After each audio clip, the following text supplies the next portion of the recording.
Programang ito ay rated SPG. Striktong patnubay at gabay ng magulang ang kailangan. Maaaring may masiselang tema, lengguwahe, karahasan, sexual, horror o droga na hindi angkop sa mga bata.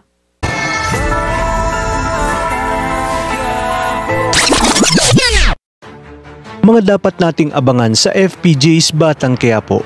Naniniwala pa rin si Supremo na hindi magtatagal ay muli silang makakalabas sa malabartulinang kulungan kung saan sila pinadala ni Agustos.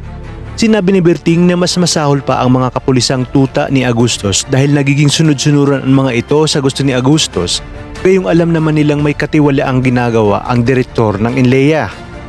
Di na nga nagtagal ay muling pinalabas ni Agustos sina Supremo para muling pahirapan.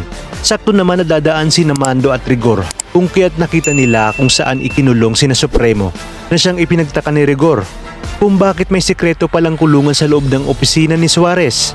Dito nga ay magsisimulang magduda si Rigor na tila may personal na galit si General Pacheco kina Supremo. Lalapitan ni Rigor si Berting upang muling insultuhin kung kaya't dito sasabihin ni Berting na kung matinong pulis si Rigor ay hindi nito hahayaang magbulag-bulagan sa mga nangyayari at alam dapat umano nito kung ano ang tamang paraan upang sila ay litisin, kung saan dapat sila ay ipinasok sa kulungan.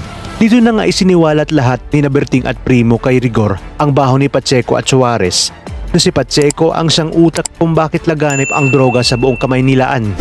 Dagdag pa ni Primo, nabuksan ni Rigor ang kanyang mga mata tungkol sa mga nasasabat nilang mga droga at kung saan ito napupunta dahil alam na nga ni Primo at Berting na kay Pacheco lahat dumidiretso ang mga ito. At ang tunay na dahilan kung bakit nila pinasok ang mansyon ay hindi pagnanakaw, kundi dahil bihag nito si Amanda na kanyang pinakamamahal. At hindi nga daw matanggap ni Pacheco na sumama sa kanya si Amanda. Sa kabilang banda, muling malalagay sa panganib ang buhay ni Tanggol dahil sa pagtatangka ni Beng na tapusin na ang buhay ng ating bidang si Tanggol. Dahil hindi umano sapat na makulong lang ito. Sa inyong palagay, ito na nga kaya ang pagkakataon para makatakas si Tanggol dahil nga sa kaguluhang mangyayari. Kaya namang kapamilya, tutok lang dahil marami pa tayong dapat abangan dito lang sa pambansang teleserye ng Sambayanan, ang FPJ's Batang Quiapo.